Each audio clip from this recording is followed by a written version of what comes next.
Welcome back दोस्तों, स्वागत है आपका चार्मवेन चैनल पर। आज मैं आपके लिए ऑन गोइंग चाइनीज़ ड्रामा लेके आई हूँ।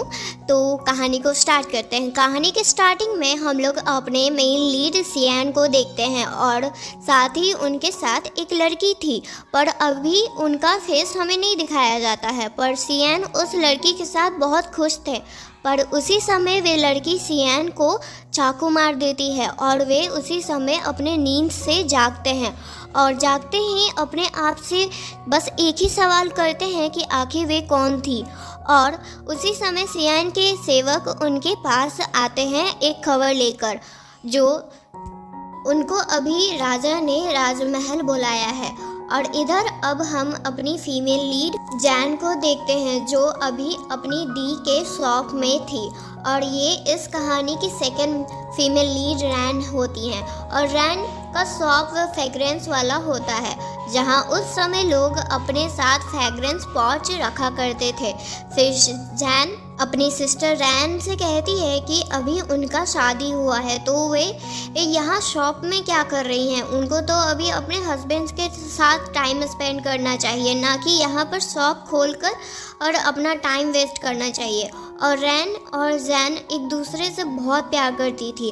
फिर रैन जैन को एक काम देती हैं और जैन उदास मन से काम करने चली जाती हैं। और वे उदास इसलिए थी क्योंकि उन्हें लग रहा था कि रैन उनका बर्थडे भूल गई हैं। और इधर बाहर बहुत तेज़ बारिश हो रही थी और सियान अपने लोग के साथ बहुत तेज़ी में कहीं जा रहे होते हैं।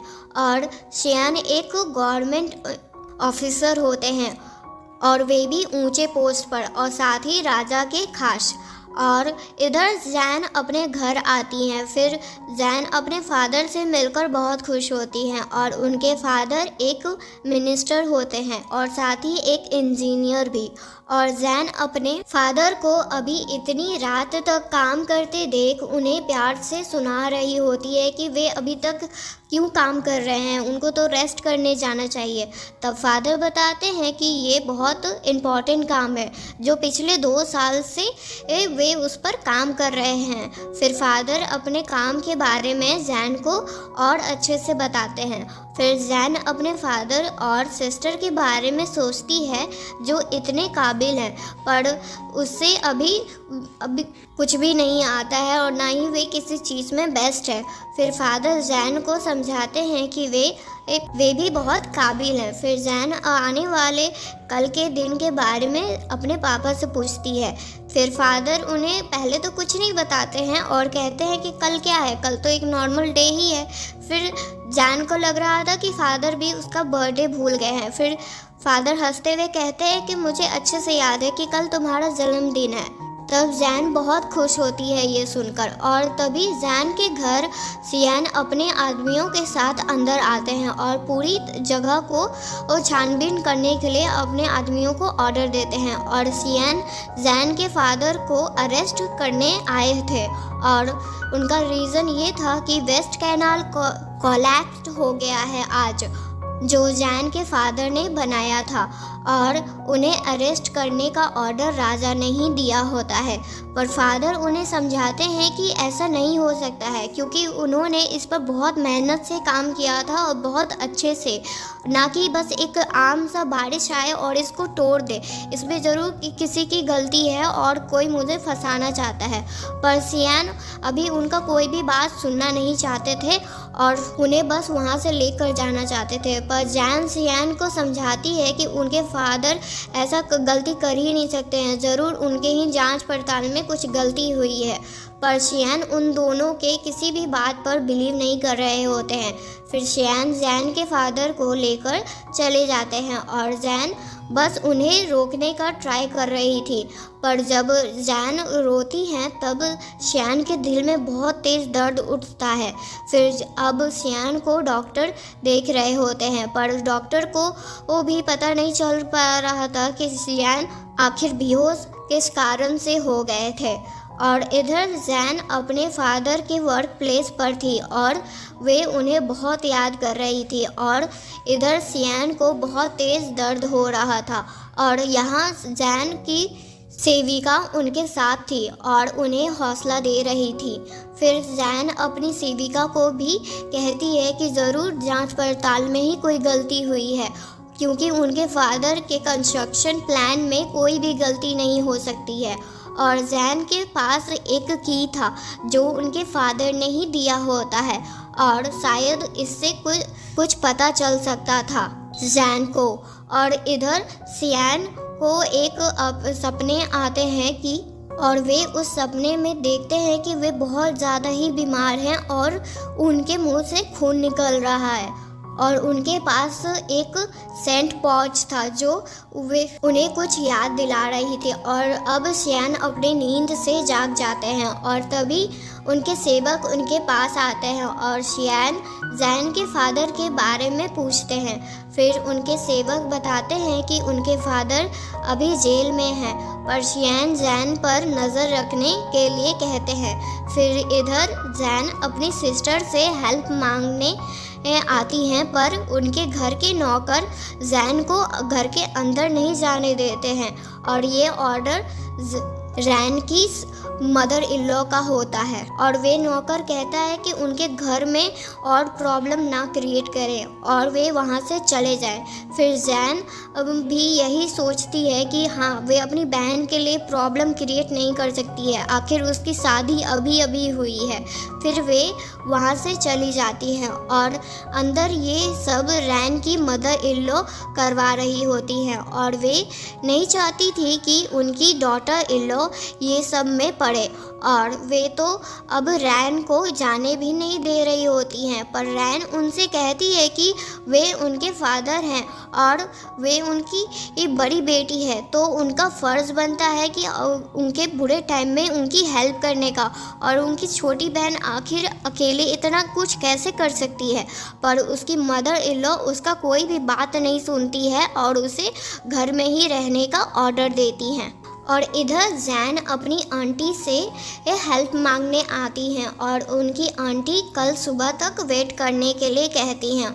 और इधर सियान उसी केस पर काम कर रहे होते हैं और उनको वो भी लग रहा होता है कि कुछ तो गड़बड़ है और कुछ मिसिंग ज़रूर हो रहा है उनके केस में, और वे अपने सेवक को इसी बारे में अच्छे से पता लगाने के लिए कहते हैं।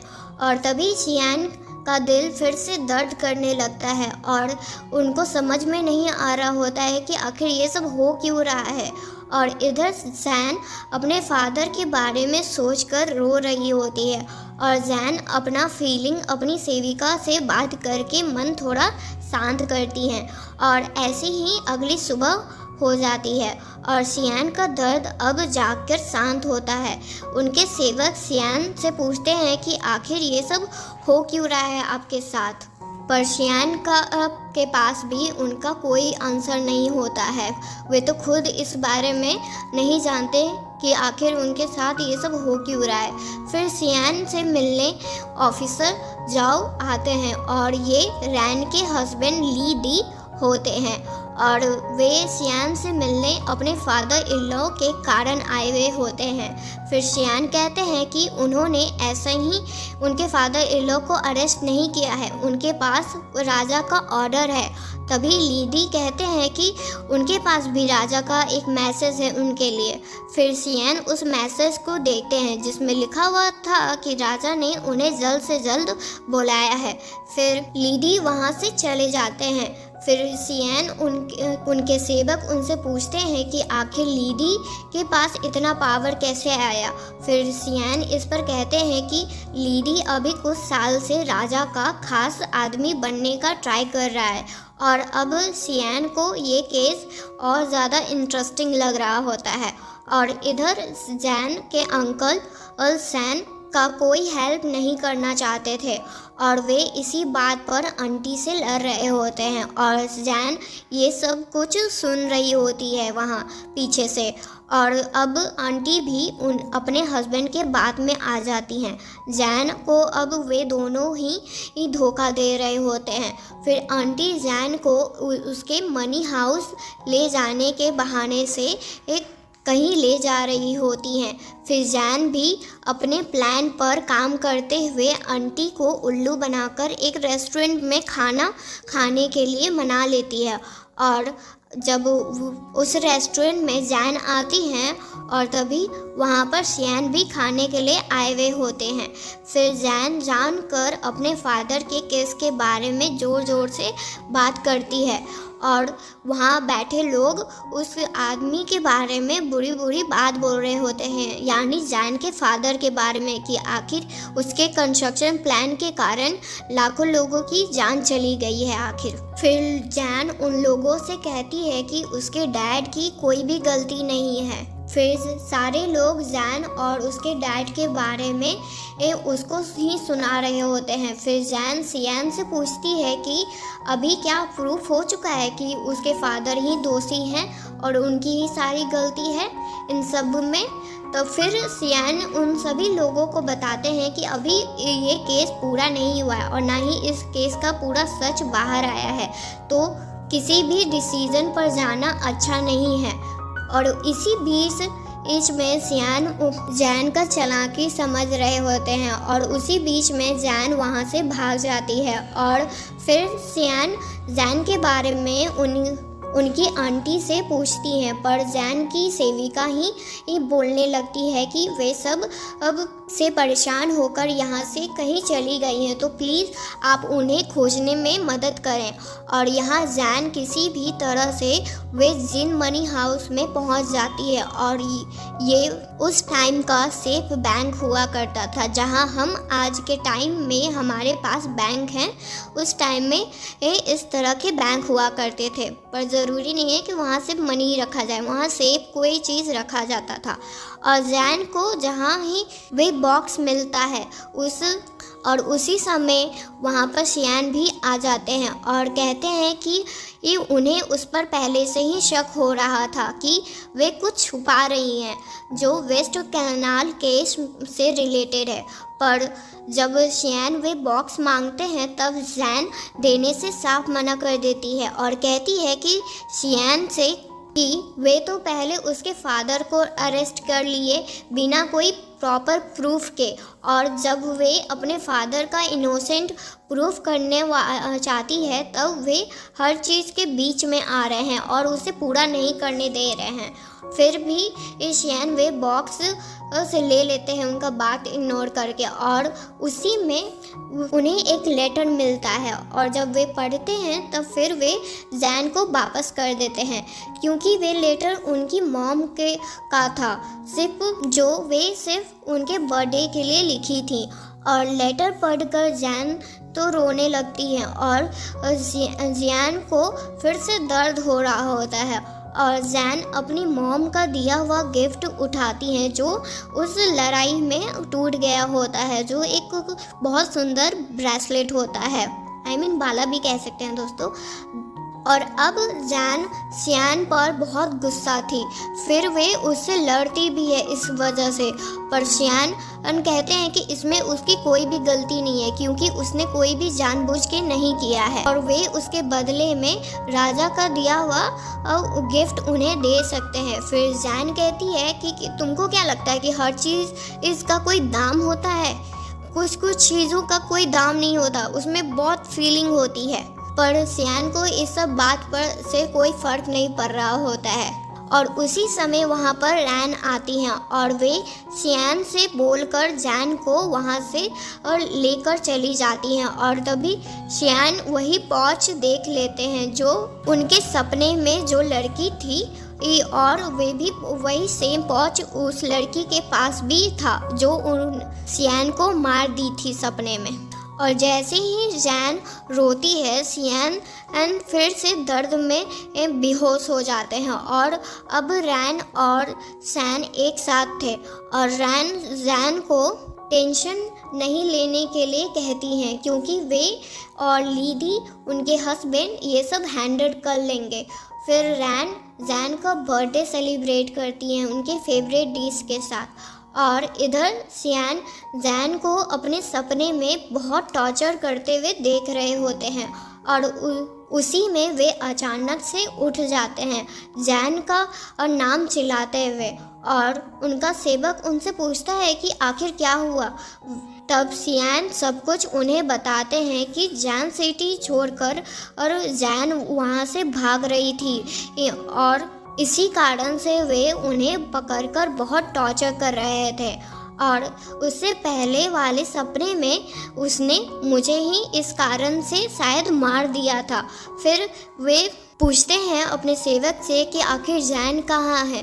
तब उनका सेवक उन्हें बताता है कि ये जैन आखिर कहाँ है। तब सियान वहाँ जाने के सॉरी दोस्तों, एक मिस्टेक आपको बताना था, जिसको हम लोग फर्स्ट एपिसोड में लीडी समझ रहे थे, वे लीडी नहीं है, वे सुआन है और उनका रैन से कोई भी रिलेशन नहीं होता है। आगे हम लोग एपिसोड में बढ़ते हुए देखते हैं कि इस जैन के फादर जो अभी बेहोश थे क्योंकि उन्होंने जहर खा लिया था, पर गार्ड ने सही टाइम पर आकर उन्हें बचा लिया था और अभी उन्हें डॉक्टर देख रहे होते हैं और वे अभी खतरे से बाहर थे और सुआन उनके सामने थे और उन्हें एक लेटर मिलता है जिससे पता चलता है कि जैन के फादर को एक आदमी ने जहर दिया था और उस आदमी ने ऐसा इसलिए किया था क्योंकि उसका पूरा परिवार उस एक्सीडेंट में मर गए थे और वे जैन के फादर से बदला लेना चाहते थे। और तभी एक गार्ड आकर सुआन को बताते हैं कि बाहर रैन आई हैं अपने फादर से मिलने के लिए, और इधर बाहर एक गार्ड उनसे बहुत बदतमीजी से बात कर रहा होता है और उनके डैड को क्रिमिनल बोलकर उनका मजाक बना रहा था। और तभी वहाँ पर सुआन आते हैं, फिर वे दोनों एक दूसरे को इंट्रोड्यूस करते हैं। फिर रैन बताती है कि उनका गार्ड अपना पावर का गलत यूज़ कर रहा है। फिर सुआन उस गार्ड को पनिशमेंट देते हैं। फिर सुआन जब वापस जा रहे थे तब रैन उनसे परमिशन मांगती है अपने फादर से मिलने का, पर सुआन इसके लिए साफ मना कर देते हैं क्योंकि ये केस बहुत इम्पॉर्टेंट है और इस केस में जो क्रिमिनल के फैमिली मेंबर होते हैं वे भी नहीं मिल सकते हैं। फिर रैन सुआन से कुछ मेडिसिन देने का रिक्वेस्ट करती है उनके फादर को। फिर सुआन इसके लिए मान जाते हैं और कहते हैं कि बस ये इस टाइम के लिए था। और इधर जैन अपने गिफ्ट को देखकर सोच रही थी कि फादर बस एक क्या गिफ्ट ही देना चाहते थे उसको, पर तभी उसके दिमाग में आता है कि नहीं, इसके पीछे कुछ और भी रीज़न होगा। उसके फादर बस गिफ्ट नहीं देना चाहते थे बल्कि कुछ और भी बताना चाहते थे। फिर जैसे ही वहाँ से वे जाने के लिए रेडी होती हैं उसी समय सियान वहाँ अपने गार्ड के साथ आ जाते हैं और उसी प्लेस का जांच करने का ऑर्डर देते हैं अपने गार्ड्स को। पर जैन सवाल करती है कि उनके पास क्या ऑर्डर पेपर है जो इस प्लेस का वे जांच करना चाहते हैं। तब सियान के गार्ड उन्हें वे पेपर शो करते हैं। फिर जैन सियान को कहती है जो करना है वे करो तुम, मैं यहाँ से जा रही हूँ, पर सियान उन्हें जाने भी नहीं देते हैं और उनका पाउच मांगते हैं उनसे। फिर जैन ना चाहकर भी उन्हें वे अपना पाउच देना पड़ता है उसे। फिर सियान अपने फीमेल ऑफिसर को उन्हें चेक करने के लिए बोलते हैं। फिर वे ऑफिसर उन्हें चेक करती हैं और साथ ही उन्हें बताती हैं कि वे उनके बॉस पर गुस्सा ना करें क्योंकि उनका काम ही ऐसा है और वे तो बहुत अच्छे हैं। पर जैन अपने गुस्से के लिए उससे सॉरी कहती है, पर ऑफिसर कहती है नहीं कोई बात नहीं। तब जैन कहती है कि मैंने फर्स्ट टाइम किसी फीमेल ऑफिसर को काम करते देखा है, वे भी मैग्रेट ऑफिस में। तब वे ऑफिसर उन्हें बताती है कि उनके बॉस लड़का और लड़की में कोई फ़र्क नहीं करते हैं क्योंकि उनका मानना ये है हर किसी को अपने सपने के लिए काम करना चाहिए और वे कोई भी फील्ड हो चाहे। तब जैन सियान के ऐसे थिंकिंग से हैरान होती है और सोचती है कि उसका इतना अच्छा थिंकिंग भी हो सकता है। और चेक इन कंप्लीट होने के बाद सियान उनका पाउच उन्हें वापस कर देते हैं, पर जैन अब उस पाउच को फेंक देती है। फिर सियान अपने टीम के साथ वहाँ से चले जाते हैं। फिर इधर रैन की मदर इन लॉ रैन का डॉरी बिना पूछे उसके रूम से बाहर निकाल रही थी और जब रैन इसके बारे में उनसे पूछती है तब उसकी मदर इन लॉ इस पर कहती है कि अगर तुम्हारी सिस्टर तुमसे मिलने वापस आई तो वे तुमसे ये सब ले सकती है, तो मैं तुम्हारे लिए ये सब संभाल के रखूँगी अपने पास। तब रैन कहती है कि इसकी कोई ज़रूरत नहीं है, अगर मेरी सिस्टर को इसकी ज़रूरत पड़ी तो मैं उसे सब कुछ दे दूँगी। पर मदर इन लॉ रैन के बात पर खुश नहीं होती हैं और फिर वहाँ पर तमाशा क्रिएट करने लगती हैं। और इस मदर इन लॉ का यही प्लान तो था कि वे रैन का सारा प्रॉपर्टी अपने पास कर ले। पर रैन एक बहुत स्ट्रॉन्ग माइंडेड लड़की है और वे अपनी मदर इन लॉ के किसी भी चाल में नहीं फंसती है। फिर कुछ देर बाद वहाँ पर लीडी आते हैं और उसके सामने मदर इन लॉ अपना नाटक स्टार्ट करती हैं कि उनकी बहू ने उनके साथ कितना बुरा व्यवहार किया है और उन्हें किस तरह से टॉर्चर किया है उनके ना घर पर रहने पर लीडी उनकी चालाकी अच्छे से समझ रहे थे, पर वे भी अपनी मदर के सामने उनके एक्टिंग में उनका साथ दे रहे थे। फिर अंदर रूम में रैन लीडी एक दूसरे से मिलते हैं। रैन केस के बारे में उनसे पूछती है, पर लीडी के पास अभी कोई भी खास न्यूज़ नहीं मिलता है और वे बताते हैं कि ये केस और ज़्यादा सीरियस होते जा रहा है और राजा ने इस पर सभी ऑफिसर को काम पर लगा दिया है और सुएन और सीएन अपनी अपनी तरह से इस केस पर काम कर रहे हैं। पर तुम चिंता मत करो, सब ठीक हो जाएगा। और एक बात और है, कंस्ट्रक्शन प्लान मिसिंग है और इस बात से रैन और परेशान हो जाती है। पर लीडी कहते हैं कि अभी प्रूफ नहीं हुआ है पूरी तरह से कि ये सब तुम्हारे फादर के कारण हुआ है। फिर लीडी अपनी जो भी कुछ उनकी मॉम ने उनके साथ आज किया है उसके लिए लीडी उनसे माफ़ी मांगते हैं, पर रैन कोई बात नहीं कह देती है। और इधर जैन फिर से उसी जगह पर आई होती है और इधर कोई इस बार वे प्रोजेक्ट वेस्ट कैनाल का वहाँ से लेकर चला जाता है जैन को मिलने से पहले, जो शायद उसके फादर का इनोसेंट प्रूफ कर सकता था। पर जैन को शक हो चुका था कि कोई इस जगह पर पहले आया है और कुछ यहाँ से लेकर गया है और उसे ये गड़बड़ फील हो चुका था और तभी वहाँ पर हर जगह आग लग चुकी थी। और इधर बाहर मार्केट में सीएन अपने सेवक के साथ बात करते कहीं जा रहे होते हैं और वे उस ड्रीम और जैन के बारे में बात कर रहे थे और उन्हें पता चल गया था कि जैन के रोने से उनके दिल में दर्द होता है और आगे के बारे में सीएन को पता लग गया था और जैन भी वहाँ से भागने के बजाय वे अभी भी लॉकर को तोड़ने का ट्राई कर रही होती है।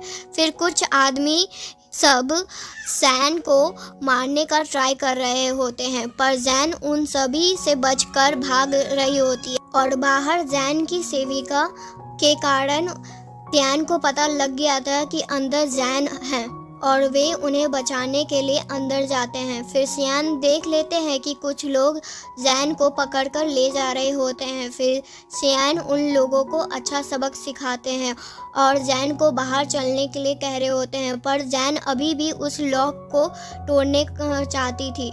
फिर सीएन उनकी हेल्प करते हैं, पर उस बॉक्स के अंदर कुछ भी नहीं होता है और अब आग और तेज़ी से फैल रहा होता है। फिर सीएन जैन को वहाँ से बाहर ले जाते हैं। फिर अब सीएन जैन से सवाल करते हैं कि वे जिन मनी हाउस में क्या करने गई थी और उस लॉक बॉक्स में आखिर क्या था और तुमको कैसे पता कि उस बॉक्स में कुछ और भी हो सकता है और तुमको क्या लगता है कि तुम अपनी एबिलिटी से ये सब सच का पता लगा सकती हो। तब जैन सीएन से पूछती है कि क्या तुमको भी लगता है कि मेरे फादर और को किसी ने फंसाने का कोशिश किया है। तब सीएन कहते हैं मैं बस सच पर भरोसा करता हूँ। तब जैन पूछती है कि तुमको कितना सच पता है और अगर तुम नहीं बताओगे तो मैं भी तुम्हें कुछ नहीं बताऊंगी। फिर सीएन बताते हैं कि तुम्हारे फादर का इमेज पहले से ही बहुत अच्छा था और उन्हें सब जानता है कि वे ऐसा काम कभी कर ही नहीं सकते हैं। पर जो भी प्रूफ उनके खिलाफ है उसी कारण से मुझे उनको अरेस्ट करना पड़ा है। पर इसका ये मतलब नहीं है कि मैं अपना आँख बंद कर लूँगा और मुझे कुछ दिखेगा ही नहीं कि आखिर चल क्या रहा है और कौन किसे फंसाने का कोशिश कर रहा है। और इसका यही मतलब है कि कोई उन्हें फंसाने का ट्राई कर रहा है और वे सारे प्रूफ को डिस्ट्रॉय करना भी चाहता है, जिससे तुम्हारे फादर का इनोसेंट प्रूफ ना हो सके। फिर जैन बताती है कि उसने यर्ल ऑफ सनिंग के लोगों को देखा था वहाँ पर, और वे ये सब के पीछे उन लोगों का ही हाथ हो सकता है। फिर सियान कहते हैं कि यर्ल ऑफ सनिंग थर्ड हायर पोजीशन पर है, और अगर मैं बिना किसी प्रूफ के उनके घर पर सर्च करूंगा तब मेरी पोजीशन मेरे हाथ से जा सकती है। फिर जैन उन्हें एक आइडिया देती है कि वे यर्ल ऑफ सनिंग पर किडनैपिंग का इस्तेमाल लगाकर उनके घर पर सर्च कर सकते हैं। फिर सियान उनके प्लान में उनका हेल्प करने के लिए मान जाते हैं। पर अब सियान जैन को रोने के लिए बोलते हैं, और जब जैन को रोना नहीं आता है पहले तो वे कुछ बुरे हालातों के बारे में उनसे बात करते हैं, जिससे जैन को रोने लगती है और सियान का दिल फिर से दर्द करने लगता है। फिर वे चिल्लाकर जैन को चुप रहने के लिए कहते हैं। फिर वे जैन को विसिल देते हैं और कहते हैं कि जब भी प्रॉब्लम में पड़ो तब ये विसिल ज़रूर बजा देना। और इधर अंकल वही बॉक्स लेकर अपने घर के अंदर आ रहे होते हैं जिसमें कंस्ट्रक्शन प्लान था, और अपनी वाइफ को सुना रहे होते हैं कि वे जैन पर नज़र नहीं रख सकती है क्या, और उन्हें ही आग लगाने का प्लान होता है और वे अभी वहीं पर आग लगाकर आए हुए होते हैं और ये हाउस उन्हीं का होता है। और वे सोच रहे थे कि जैन वहीं आग में जलकर मर गई होगी, पर तभी वहाँ पर जैन आ जाती है और अपनी आंटी से अच्छे से बात कर रही होती हैं, और उनकी आंटी ऐसे नाटक कर रही थी कि उन्हें तो कितना चिंता है जैन का, और ना ही उन्हें तो कुछ पता ही नहीं है कि क्या चल रहा है। और अब दोनों ही अच्छा एक्टिंग कर रहे होते हैं जैन के सामने, पर जैन को तो सब कुछ पता था पहले से ही कि कौन क्या कर रहा है, और वे दोनों अच्छा ध्यान रखने का एक्टिंग कर रहे होते हैं जैन का, कि ताकि जैन को कुछ भी शक ना हो उन लोगों पर जैन भी आंटी को फंसाने का अच्छा ट्राई कर रही होती है, और ये भी कि वे कुछ सच बोलते। और यर्ल ऑफ सनिंग जैन के अंकल का ही होता है, और बाहर सियान अपने सेवक के साथ जैन का सिग्नल का वेट कर रहे होते हैं, और अंदर जैन के रूम में एक आदमी आता है जो जैन के साथ पहले तो बदतमीजी करने का ट्राई करता है, पर फिर वे जैन का हेल्प करने के लिए एक बात बोलता है जिससे जैन उसका बात सुनने के लिए मान जाती है। पर वे आदमी कहता है कि अगर वे उसका हेल्प चाहती है तो उसे उसके साथ यहाँ पर सोना होगा। फिर जैन उस आदमी को वाइन पीने का ऑफ़र देती है। फिर जैन ये भी कहती है कि वे अगर सही में उनके फादर का हेल्प करेंगे तब वे जो बोलेंगे वे करेगी। फिर जैन ड्रिंक पिलाते समय वो उस आदमी को बोतल मार देती है, फिर वहाँ से भागने का ट्राई करती है, पर उसके लोग और वे उसके पीछे पड़ जाते हैं, और जब जैन वे विसिल बजाने ही वाली होती है तब वे एक आदमी वे विसिल लेकर उसके से फेंक देता है पानी में। और फिर जब जैन अपनी आंटी के सामने आती है और हेल्प मांग रही होती है तब उसकी आंटी उसका हेल्प करने से साफ मना कर देती है। तब जैन एक शार्प थिंग उठाती है और अपने नेक पर रख देती है। फिर भी वे आदमी को ये सब देखकर मज़ा आ रहा होता है और उसे लग रहा होता है कि वे अपने आप को तो मारने वाली नहीं है, और वे उसका मजाक बना रहा होता है। और तभी वहाँ पर अंकल आते हैं और जैन के हाथ से वे शार्प थिंग ले लेते हैं और जैन को उस आदमी के पास फेंक देते हैं। फिर वे आदमी जैन के साथ बदतमीजी कर रहा होता है, पर तभी सियान वहाँ पर आ जाते हैं और जैन को बचा लेते हैं उन लोगों से। फिर सियान कहते हैं कि वे यहाँ पर जांच के लिए आए हैं। फिर अंकल सियान को धमकी देते हैं कि वे अगर बिना प्रूफ के उसकी जगह पर कोई भी सर्च किया तो वे अपने पोजीशन से हाथ धो सकता है। पर तभी सियान जैन पर भरोसा करके अपने गार्ड को सर्च करने का ऑर्डर दे देते हैं। फिर सियान उस आदमी को भी ये अरेस्ट करने का ऑर्डर देते हैं, पर वे आदमी कहता है कि उसको किसी ने भी नहीं देखा है कि वे जैन के साथ बदतमीज़ी कर रहा था और वहाँ कोई भी लोग उसके खिलाफ़ कुछ नहीं बोलता है। और वे आदमी ये बहुत आराम और घमंड के साथ सियान के सामने खड़ा होता है। पर तभी सियान कहते हैं कि उन्होंने देखा है कि उसने क्या किया है और वही विटनेस है। फिर उस आदमी को गार्ड पकड़कर लेकर जाते हैं वहाँ से। फिर जैन रोने लगती है जो अभी कुछ हुआ उसके साथ उसके कारण। फिर सियान कहते हैं कि उन्हें रोने की कोई ज़रूरत नहीं है, अब सब कुछ ठीक हो गया है तो रोना बंद करो जैन तो उनका कोई बात नहीं सुन रही होती है और रोने लगती हैं। फिर सियान को बहुत ज़्यादा दर्द के कारण वे वहीं पर फिर से बेहोश हो जाते हैं। तो यहाँ तक ये जैन सियान के घर में होती हैं जो अभी रेस्ट कर रही होती हैं और इधर सियान उठते ही जैन के बारे में पूछते हैं अपने सेवक से। फिर वे बताते हैं कि जैन अभी रेस्ट कर रही हैं और वे साथ ही बहुत खुश थी क्योंकि उनके डैड का कंस्ट्रक्शन प्लान मिल गया होता है और जैन भी उठ चुकी होती हैं और वे इधर से उधर सियान का रूम देख रही होती हैं।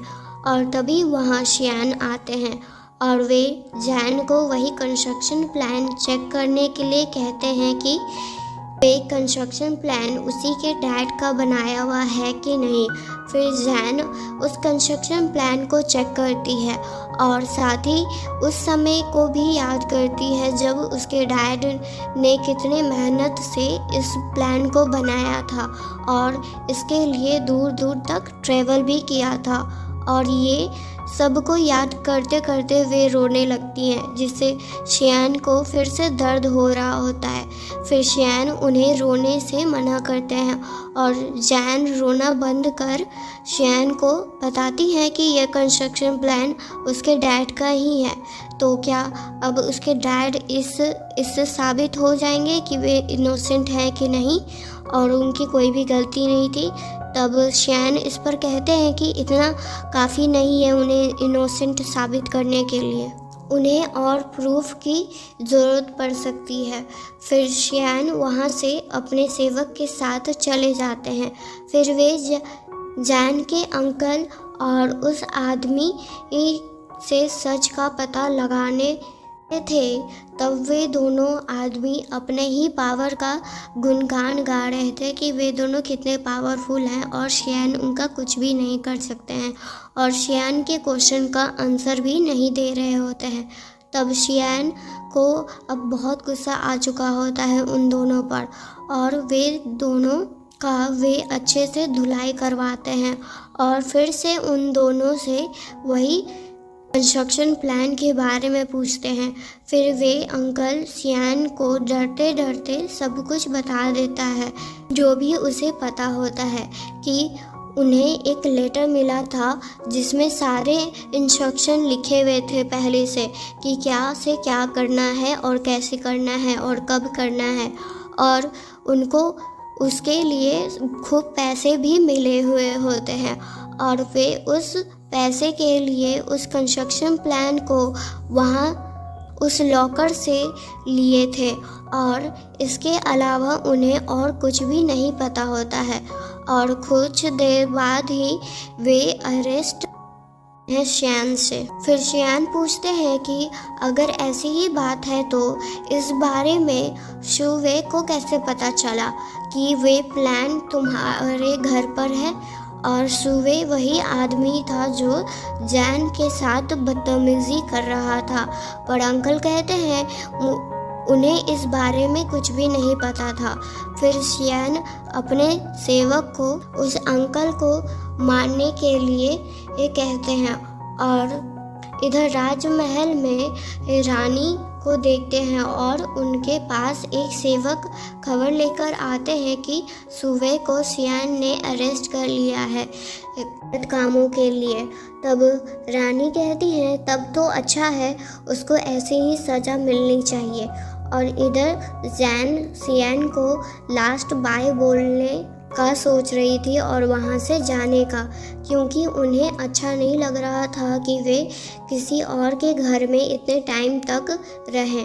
और जैन को ये लग रहा था कि शियान दिमागी तौर से ठीक नहीं है। और इधर शियान से मिलने सुवैन आते हैं। शियान उनसे पूछते हैं कि वे यहाँ पर किस काम से आए हैं। सुवैन उसी केस के बारे में शियान से कहते हैं कि जैन के फादर को जेल में जहर दिया गया था, पर चिंता करने की बात नहीं है क्योंकि उन्हें अब खतरे से बचा लिया गया है और ये काम किसी बाहर वाले का था, पर अभी वे कोमा में हैं।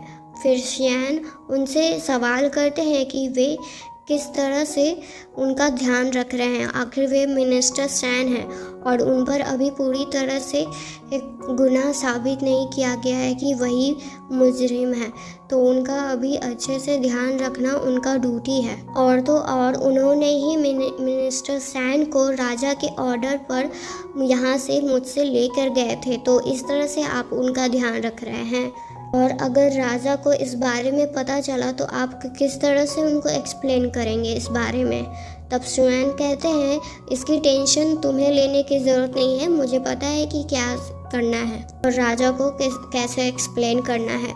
फिर सुवैन लीडी को अपने साथ लाए थे जो उस कंस्ट्रक्शन प्लान को देखने के लिए, चेक करने के लिए कि आखिर वे कंस्ट्रक्शन प्लान मिनिस्टर सैन ने ही बनाया है कि नहीं। फिर लीडी उस प्लान को चेक करके सभी से कहते हैं कि ये प्लान मिनिस्टर सैन यानी उनके फादर इन लॉ ने ही बनाया है। फिर इधर शियान के सेवक उनसे कहते हैं कि उनको मिस सैन को सब बता देना चाहिए जो भी उनके फादर के साथ हुआ है अभी, नहीं तो उन्हें जब खुद पता चलेगा तब उन्हें बहुत ज़्यादा बुरा लगेगा और वे उदास होंगी, जिसके कारण आपको ही प्रॉब्लम होगा। पर तभी शियान का दिल फिर से बहुत तेज़ दर्द करने लगता है और तभी वहाँ पर जैन रोते हुए आती हैं और अपने डैड के बारे में पूछती हैं कि आखिर उनके साथ क्या हुआ है। पर वे दोनों जैन को चुप रहने के लिए बोल रहे होते हैं और उसी में वे सेवक जैन को बता देते हैं कि उनके फादर को किसी ने जहर दिया था। फिर क्या था, जैन और रोने लगती है। तब वे दोनों कहते हैं कि चुप हो जाओ, तुम्हारे डैड अब खतरे से बाहर हैं, तो प्लीज़ अब चुप हो जाओ। तब जैन चुप हो जाती है और शियान को भी ठीक लग रहा होता है अब। फिर जब जैन अपने जाने का बात करती है तब शियान इसके लिए मना कर देते हैं क्योंकि वे बदमाश हुए अपने सज़ा पूरा करके वहाँ से छूट गया है और इस बात पर तो जैन को इसलिए जाने नहीं देते हैं। पर जैन शियान पर इसीलिए इस पर गुस्सा हो जाती है कि वे कैसे उस आदमी को छोड़ सकता है। तब शियान कहते हैं कि उनके पास ज़्यादा कोई प्रूफ नहीं था और इसके लिए बस 100 डंडा खाना ही सज़ा था और लॉ के हिसाब से वे पूरा कर चुका था, इसलिए उसे छोड़ दिया गया था। और तुम्हारी सिस्टर के लिए भी अच्छा होगा कि तुम अभी उनसे बार बार ना मिलो और तुम्हारे रहने में मुझे कोई प्रॉब्लम नहीं है यहाँ पर, बस तुम रोना मत। फिर जैन वहाँ से चली जाती है। तब सेवक शियान से कहते हैं क्या वे जैन को मार दें। तब शियान उसे सुनाते हैं कि अगर तुम उसे मार दोगे तो क्या मैं ज़िंदा रह पाऊँगा। तब वे सेवक अपनी गलती के लिए माफ़ी मांगते हैं। फिर शियान कुछ फीमेल डॉक्टर को जैन के रूम में भेजते हैं। जैन उन सभी डॉक्टर से कहती हैं कि वे बिल्कुल ठीक हैं, उनको कोई भी इलाज की ज़रूरत नहीं है, पर वे सब डॉक्टर उनकी कोई भी बात नहीं सुनती हैं और उनके पूरे बॉडी का फुल चेकअप करती हैं। फिर शियान उन सभी डॉक्टर से पूछते हैं कि आखिर कुछ पता चला, जैन क्या अब नॉर्मल दिखती है या कुछ प्रॉब्लम उसके बॉडी में पता चला तुम लोग को। पर वे सब डॉक्टर तो जैन के बॉडी का तारीफ़ करती हैं और कहती हैं कि वे बहुत सारे बच्चों को जन्म दे सकती हैं। और ये सब सुनकर तो शियान बहुत ज़्यादा गुस्सा हो जाते हैं उन सभी की बातों पर। और ये सारी बातें जैन की सेविका सुन लेती है और जैन को जाकर बता देती है, पर जैन को बिलीव नहीं हो पा रहा होता है। पर उनकी सेविका उन्हें प्रोटेक्ट करने के लिए रेडी थी। पर तभी वहाँ शियान आते हैं और वे उस सेविका को बाहर जाने के लिए कहते हैं।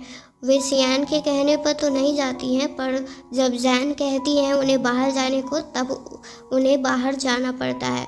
फिर जैन शियान से कहती हैं वे ये सब के बारे में कभी नहीं सोची थी और ना वे करना चाहती हैं, और वे सिर्फ अपने डाइट को बचाना चाहती हैं और वे ये सब के बारे में कभी सोच भी नहीं सकती है। तो अपने दिमाग से ये सब ख्याली पकाना बंद कर दो। फिर शियान उन्हें समझाते हैं कि उनको कोई भी गलत फहमी रखने की ज़रूरत नहीं है, वे ऐसा कुछ भी नहीं सोच रहे हैं। फिर वे जैन को बताते हैं कि जब भी वे रोती हैं तब उनका दिल बहुत ज़ोर से दर्द करता है, पर जैन को उनकी बातों पर बिलीव नहीं हो पा रहा होता है। तब शियान उन्हें चेक करने के लिए कहते हैं। फिर जैन प्याज काटती है जिससे उनके आँखों में आंसू आ जाता है और शियान दर्द में होते हैं और उन्हें चुप होने के लिए बोल रही होती हैं। फिर शियान वे दर्द के मारे गिर जाते हैं और जैन को लगता है कि शियान बहुत ज़्यादा बीमार है और वे उसके सेवक को बुलाती है और उन्हें ले जाने के लिए कहती है। फिर अब जैन की सेविका उन्हें शियान के खिलाफ भड़का रही होती हैं। उसके बाद जैन शियान का टेस्ट लेती है कि वे सही में जो वे बोल रहा था, क्या वे बात सच है कि नहीं, क्या सही में उसको दर्द फील होता है। फिर वे बहुत ज़्यादा तीखा वाला चीज़ कुछ खा रही होती हैं, जिसके कारण उनके आँखों में बहुत ज़्यादा आंसू आ रहा होता है और रो रही होती हैं वे तीखापन के कारण। और वहाँ दर्द में शियान उनके रूम में भागते हुए आते हैं और उनको वैसा हालत में देखकर जैन को पूरा बिलीव हो जाता है कि ये बात सच है और वे उसी हालत में शियान से प्रॉमिस ले लेती हैं कि उनको उसके डैड से मिलने दिया जाए और शियान हाँ बोल देते हैं।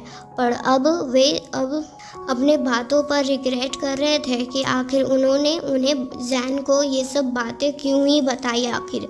फिर शियान अपने सपने से कुछ देखकर आते हैं जो एक पर्सन है जिन्होंने 7000 कैंडल जलाए हैं, वे भी बस एक पर्सन के लिए।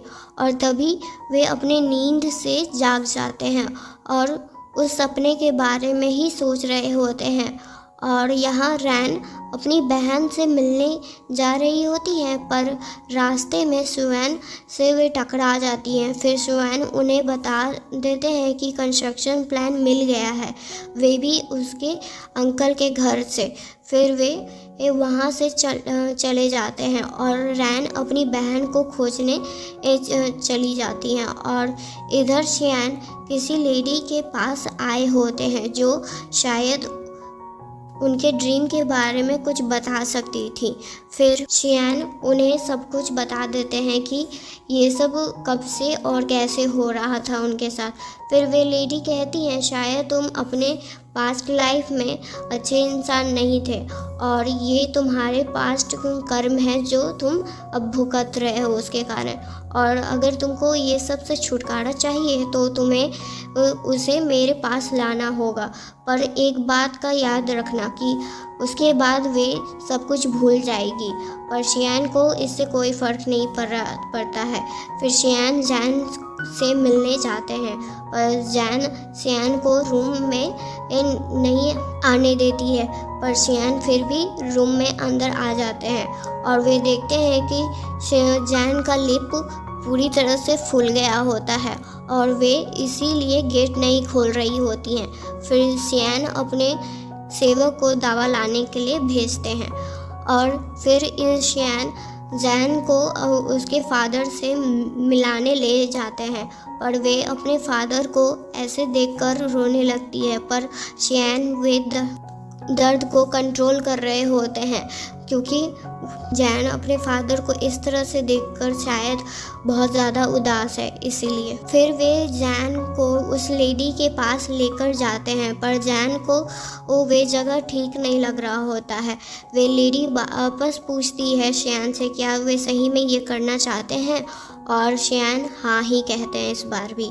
फिर जैन उसे वहाँ छोड़कर जाने लगते हैं, पर जैन उन्हें रोक लेती है और उसे अकेला छोड़कर जाने से मना करती है। फिर शियान कहते हैं कि तुम टेंशन मत लो, मैं बाहर ही हूँ, और वे लेडी उसे अंदर लेकर चली जाती हैं। थैंक यू दोस्तों, यहाँ तक ये एपिसोड का एक्सप्लेनेशन सुनने के लिए। अगर आपको ये वीडियो पसंद आई है तो प्लीज़ इसको लाइक एंड सब्सक्राइब ज़रूर करें, और अपने दोस्तों के साथ भी शेयर ज़रूर करिएगा। नेक्स्ट पार्ट आपको जल्दी ही मिल जाएगा। Thank you.